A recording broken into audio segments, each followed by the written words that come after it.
Oke, halo semuanya. Perkenalkan nama saya Adriana Pridaswarja dengan NRP 50172511049 dari Departemen Teknik Geofisika ITS. Jadi, pada kali ini saya akan mempresentasikan materi dari bab 5 yang berjudul Sabuk Pegunungan dan Kerak Benua. Nah, bab ini itu akan membahas bagaimana proses-proses geologi yang berlangsung selama jutaan tahun dapat membentuk sabuk pegunungan di permukaan bumi, serta bagaimana evolusi kerak benua terjadi seiring pergerakan lempeng tektonik. Oke. Melalui melalui pembahasan ini, kita akan memahami bahwa pegunungan tidak terbentuk secara tiba-tiba, melainkan merupakan hasil dari serangkaian proses tektonik yang sangat kompleks, mulai dari konvergensi lempeng, deformasi batuan, metamorfisme, plutonisme, hingga proses isostatik yang menjaga keseimbangan kerak bumi. Selain itu, di bab ini juga akan menjelaskan bagaimana benua itu dapat bertumbuh melalui proses akresi dan penggabungan teran, serta bagaimana karakteristik sabuk pegunungan dapat memberikan petunjuk penting tentang sejarah geologi suatu wilayah. Jadi, oke. Kita lanjut langsung ke pendahuluan ini.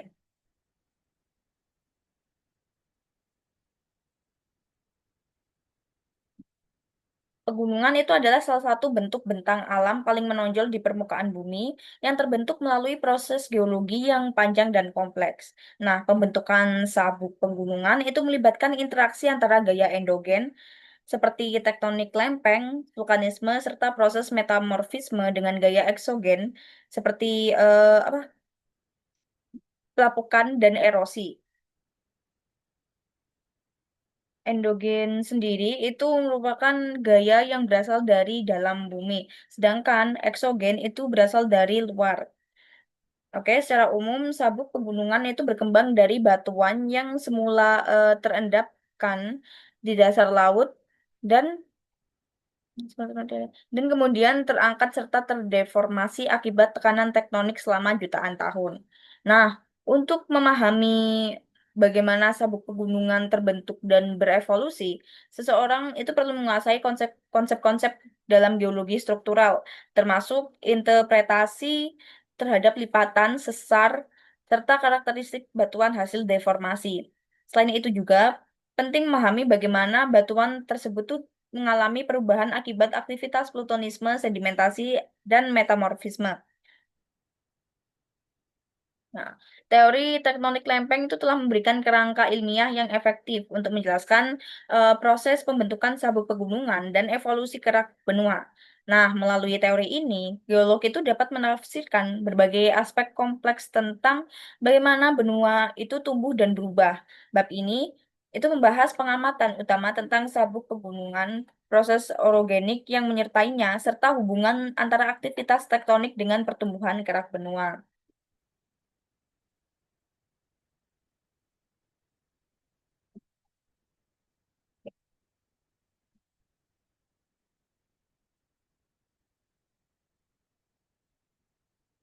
Oke, kita lanjut.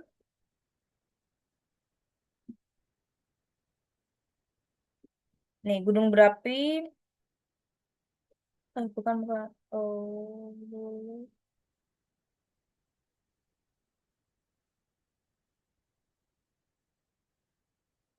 dan dalam studi lapangan lainnya, seorang geolog itu fokus pada jenis batuan tertentu yang terpapar di pegunungan. Misalnya, geolog itu tuh meneliti variasi batuan metamorfik di daerah pegunungan untuk menentukan suhu, kedalaman penguburan, dan sifat deformasi selama metamorfosis. Nah, geolog yang bekerja pada gambaran besar itu mengembangkan hipotesis tentang bagaimana pegunungan besar itu berevolusi. Mungkin menggunakan hasil penelitian lokal yang telah diterbitkan, menggunakan mereka sebagai potongan-potongan puzzle dan ada model-model yang lain. Nah, sabuk pegunungan itu berbeda satu sama lain karena masing-masing itu telah mengalami kombinasi untuk peristiwa yang berkontribusi pada karakteristiknya saat ini. Faktor pengendali utama yang berinteraksi satu sama lain itu adalah yang pertama deformasi intensif, terutama berupa kompresi dan mengakibatkan lipatan dan patahan intensif pada batuan sedimen dan vulkanik.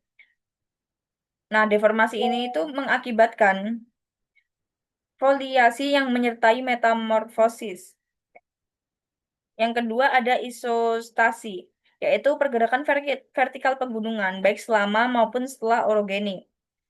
Nah, isostasi sendiri itu dijelaskan dalam bab 1 dan 2 waktu yang sebelum-sebelumnya itu.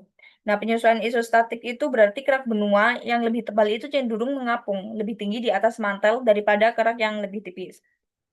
Lalu yang ketiga ada pelapukan dan erosi. Nih, kecepatan dan sifat pelapukan erosi itu dipengaruhi oleh banyak faktor seperti iklim, jenis batuan, dan ketinggian daratan di atas permukaan laut. Nah, pendekatan sistem bumi ini tuh digunakan untuk memahami interaksi antara geosfer, atmosfer, dan hidrosfer.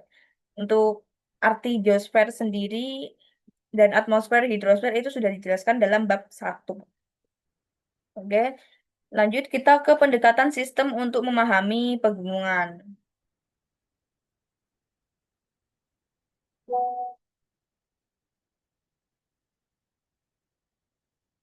Nih, pendekatan sistem dalam studi pegunungan itu digunakan untuk memahami hubungan antara berbagai komponen penyusunnya, termasuk kerak benua, mantel atas, gaya tektonik, serta proses eksogen di permukaan.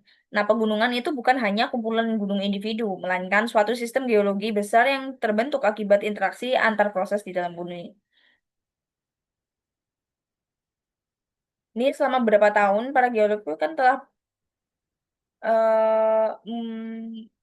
menggunakan pegunungan ya. Pendekatan ini memandang pegunungan sebagai hasil dari 3 komponen yang saling terkait erat, yaitu yang pertama tektonik, kedua iklim, dan ketiga itu erosi. Nah, tren di masa lalu itu cenderung fokus pada tektonik untuk menjelaskan pertumbuhan sabuk pegunungan dan mengesampingkan iklim dan erosi sebagai faktor relatif minor.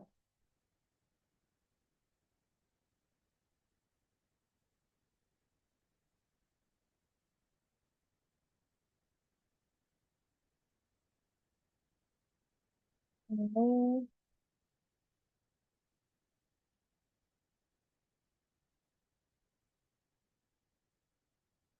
kayak gitu. Tektonik itu mempengaruhi iklim karena jika suatu wilayah itu terangkat ke ketinggian tinggi, iklim di sana itu akan dingin dan glaster dapat terbentuk. Oke, nah iklim yang lembab itu juga dapat menghasilkan pertumbuhan vegetasi yang lebat di ketinggian rendah yang cenderung menghambat erosi. Nah, erosi dan iklim itu juga dapat mempengaruhi tektonik. Misalnya, jika tingkat dan jenis erosi itu dapat membantu menentukan apakah daratan tinggi akan menjadi lebih tinggi atau lebih rendah seiring waktu.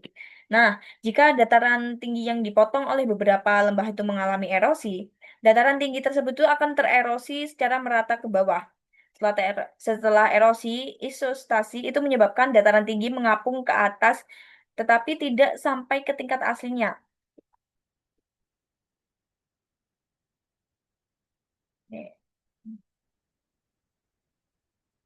Nih, ini iklim itu berperan karena interaksi dengan tektonik, membantu mengontrol jenis dan tingkat pelapukan yang terjadi. Misalnya curah hujan yang tinggi di Himalaya karena aliran udara yang sangat lembab dari selatan selama musim hujan. Oke, lanjut kita masuk ke ciri-ciri pantura gunung utama. Nah, pada ini kita pertama akan membahas ukuran dan arah. Oke. Ukuran sabuk pegunungan itu sangat bervariasi, tetapi umumnya itu membentang ribuan kilometer dengan lebar ratusan kilometer. Nah, arah memanjang sabuk ini tuh biasanya sejajar dengan batas lempeng konvergen tempat pembentukannya. Sebagai contoh, sabuk pegunungan Andes memanjang dari utara ke selatan di sepanjang tepi barat Amerika Selatan mengikuti zona subduksi lempeng Nazca. Nah, sementara itu sabuk Himalaya terbentuk akibat tumbukan lempeng India dengan lempeng Eurasia dan memiliki arah barat timur yang panjang. Nah, arah dan bentuk sabuk pegunungan itu seringkali dipengaruhi oleh orientasi gaya kompresi utama yang bekerja pada kerak bumi serta oleh ketebalan dan kekakuan lempeng yang terlibat. Lalu kita masuk ke usia sabuk pegunungan dan benua. Nah, usia sabuk pegunungan sendiri itu memberikan petunjuk penting tentang evolusi kerak benua. Pegunungan muda seperti Himalaya, Alpen, Andes itu masih mengalami pengangkatan dan aktivitas seismik tinggi. Nah, sebaliknya, pegunungan tua seperti Appalachia di Amerika Utara telah stabil dan hanya meninggalkan sisa-sisa struktur lipatan yang telah tererosi. Nih. Oke. Secara umum sendiri itu kerak benua di bawah sabuk pegunungan itu lebih tebal dibandingkan kerak di daerah stabil yang mencapai ketebalan hingga 70 kilometer. Nah, ketebalan ini mencerminkan penumpukan material kerak akibat proses kompresi dan penujaman selama orogeni.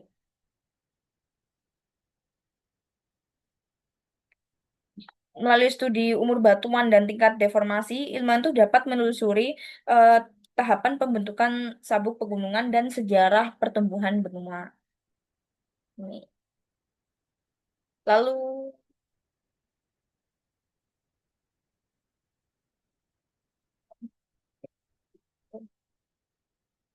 dan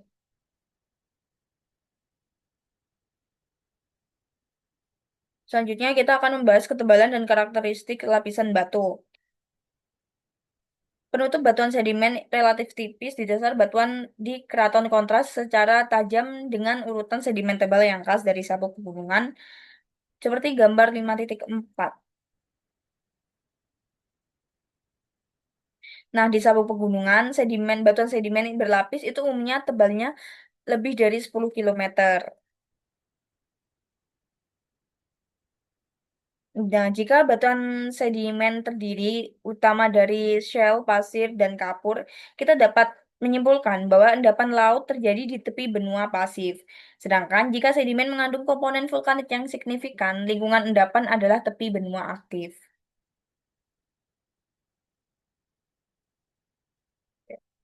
Oke, lanjut kita masuk ke pola lipatan dan patahan.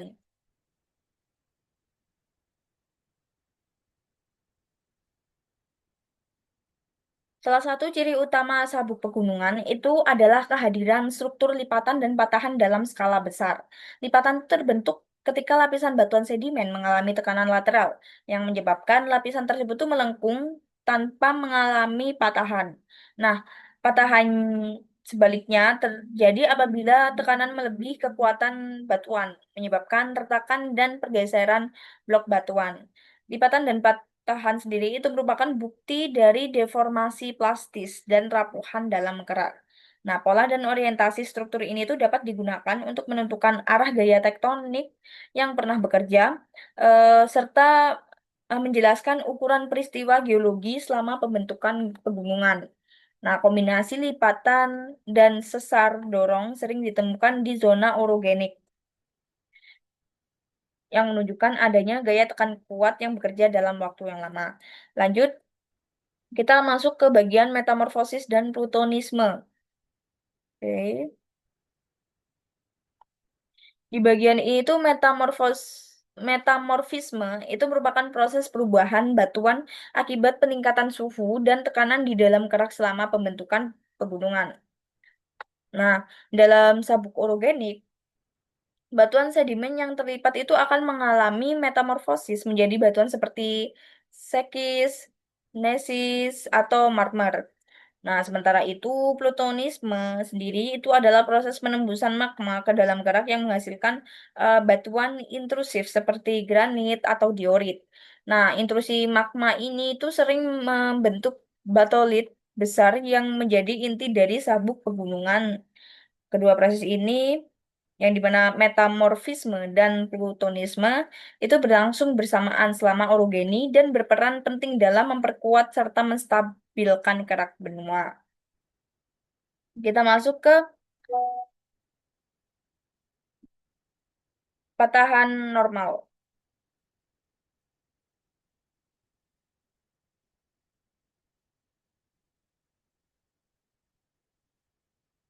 Oke.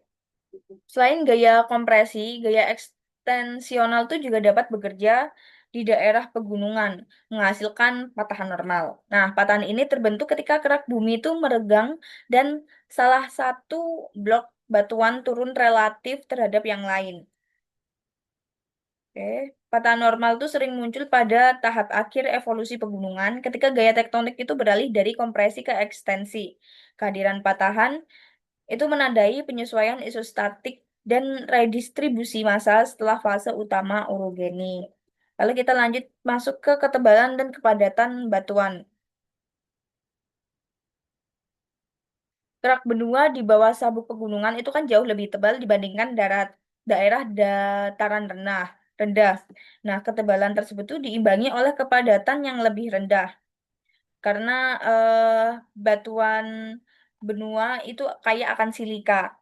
Perbedaan ketebalan dan kepadatan ini menciptakan keseimbangan isostatik, yaitu kondisi di mana kerak bumi itu mengapung di atas mantel. Konsep isostasi itu menjelaskan mengapa pegunungan tetap tinggi meskipun terus mengalami erosi, ya karena setiap pengurangan massa di permukaan diimbangi oleh kenaikan kerak di bawahnya. Ini. Lanjut kita ke ciri-ciri pegunungan aktif. Oke.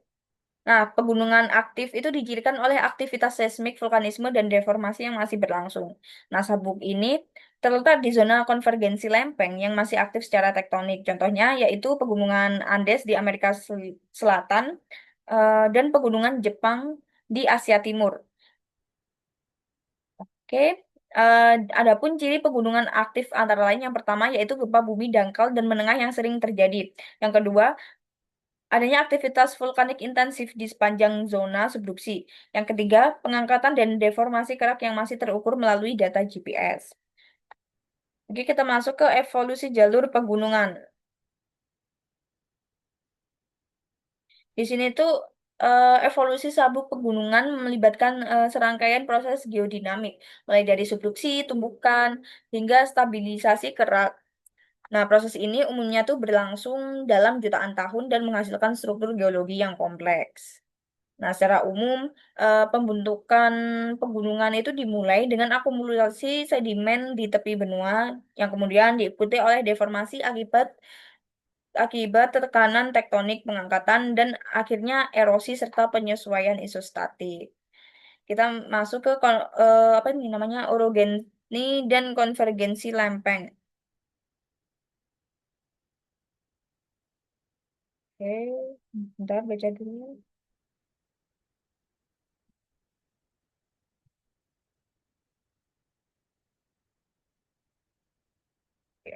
Orogeni dan proses pembentukan pegunungan akibat gaya tekan di batas lempeng konvergen. Itu definisi dari orogeni. Nah, pada zona ini tuh kerak samudra itu menujam ke bawah, kerak benua atau sesama kerak benua yang bertabrakan. Nah, selama proses ini terjadi deformasi intens, metamorfisme, dan intrusi magma. Ada tiga tipe utama konvergensi menghasilkan bentuk orogeni yang berbeda, yaitu samudra dengan samudra yang menghasilkan busuk pulau, samudra dengan benua yang membentuk sabuk pegunungan vulkanik, dan benua dengan benua yang menimbulkan pegunungan lipatan sesar. Oke,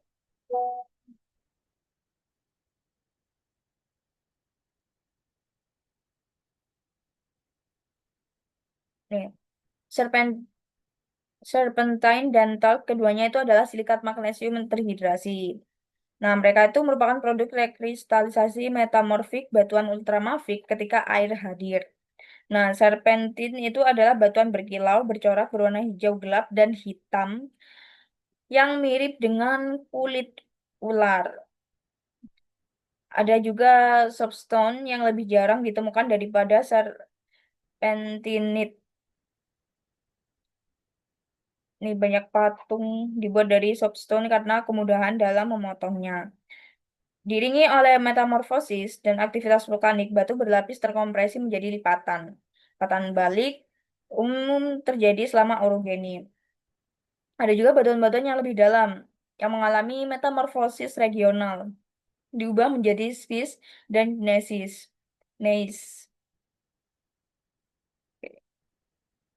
Nih, setiap sabuk memiliki karakteristik sendiri. Oke,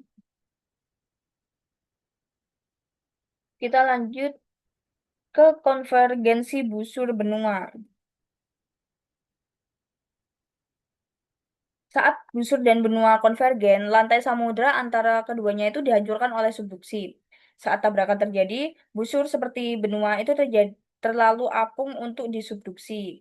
Konvergensi berkelanjutan dari dua lempeng dapat menyebabkan lantai laut yang tersisa terlepas dari busur dan menciptakan situs subduksi baru serta palung baru di sebelah laut busur. Ini kita perhatikan gambar 511C. Gambarnya seperti itu. Oke, kita masuk ke orogeni dan konvergensi benua dengan benua.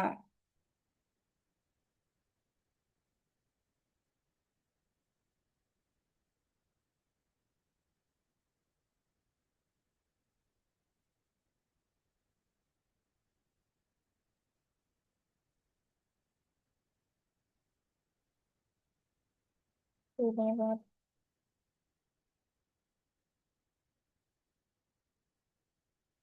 Jadi secara singkat saja, orogeni benua benua itu kan merupakan fase tumbukan dua kerak benua setelah samudra di antaranya tertutup.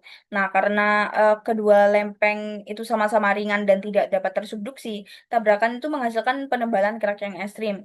Pegunungan Himalaya itu adalah contoh paling jelas, di mana kerak itu menebal lebih dari 70 kilometer. Selama proses ini terjadi, metamorfisme sinyal regional, pembentukan sesar, dorong besar, serta pengangkatan masif pegunungan.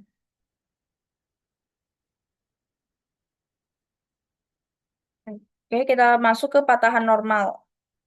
Ini tahap pasca orogenik. Nah, setelah fase utama orogeni itu berakhir, gaya tektonik itu sering beralih dari kompresi menjadi ekstensi. Nah, hal ini itu menyebabkan munculnya patahan normal yang memisahkan blok-blok kerak. Proses ini tuh menyebabkan respon terhadap peluruhan gaya tektonik dan penyesuaian isostatik.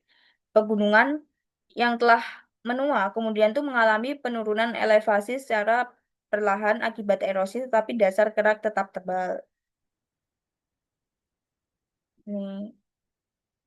Lalu kita lanjut ke pertumbuhan benua. Oke.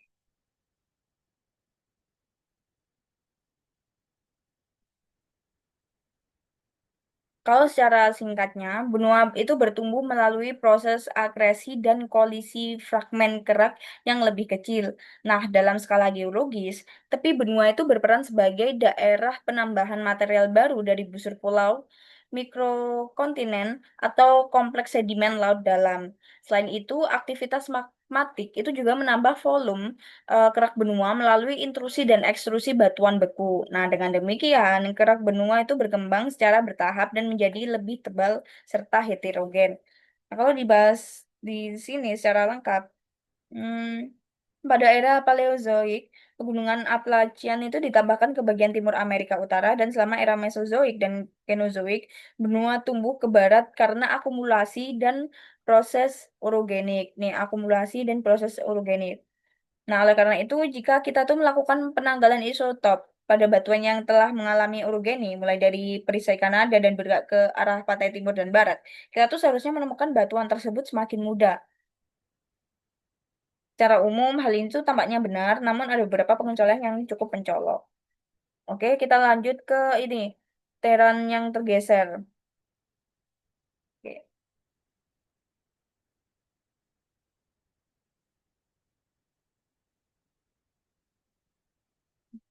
oke.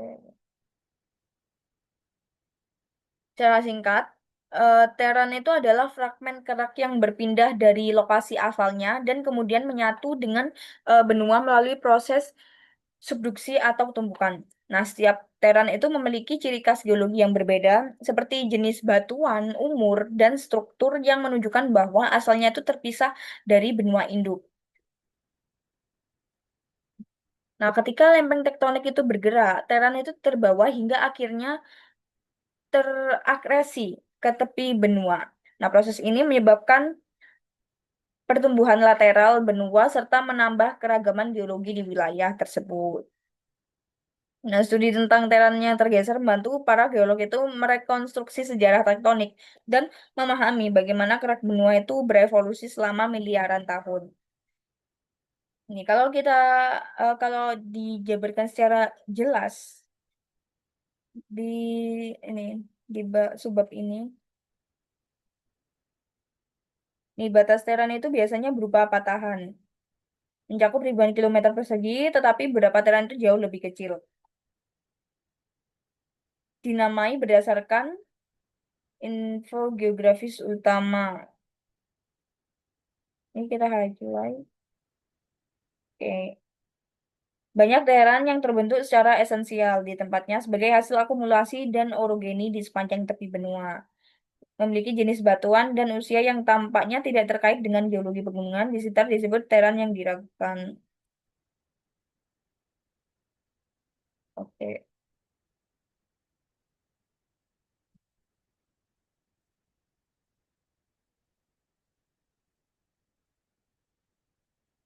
Nah, hanya beberapa dekade yang lalu, banyak geolog itu berpikir bahwa melalui penerapan teori tektonik lempeng, kita tuh dapat dengan mudah menentukan dan menelusuri kembali ke masa lalu untuk memahami sejarah setiap benua.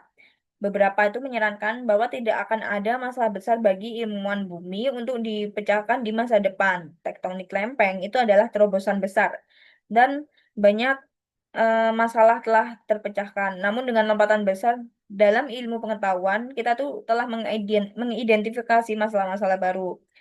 Ringkasan, kita udah masuk ke bagian ringkasan. Yaitu yang pertama, jalur pegunungan utama terdiri dari beberapa jajaran pegunungan. Jalur pegunungan itu umumnya berpanjang ribuan kilometer, tapi hanya berlebar beberapa ratus kilometer. Nah, adapun faktor-faktor utama yang mengendalikan pertumbuhan dan perkembangan jajaran pegunungan itu ada yang pertama deformasi intensif, yang kedua isostasi, dan ketiga itu pelapukan serta erosi. Orogensi itu melibatkan lipatan dan patahan pada batuan sedimen dan vulkanik, metamorfosis regional, dan aktivitas vulkanik. Nah, menurut teori tektonik lempeng, pegunungan di tepi benua itu terbentuk akibat konvergensi benua lautan, sedangkan pegunungan di bagian dalam itu terbentuk akibat tabrakan benua-benua. Nih, benua menjadi lebih besar ketika sabuk pegunungan baru terbentuk di sepanjang tepi benua. Mereka itu juga dapat tumbuh melalui penambahan teran yang mungkin telah menempuh jarak jauh sebelum bertabrakan benua. Adapun di sini juga ada uji pengetahuan. Saya akan bacakan nomor satu.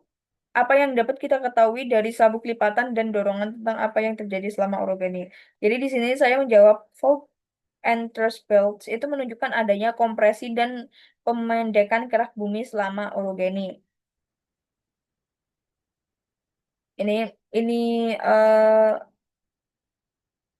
kutipan kutipan jawaban dari saya. Ini dapat dibaca pada halaman 125 buku aslinya. Oke, sekian presentasi dari saya. Apabila ada kesalahan, mohon maaf. Sampai jumpa.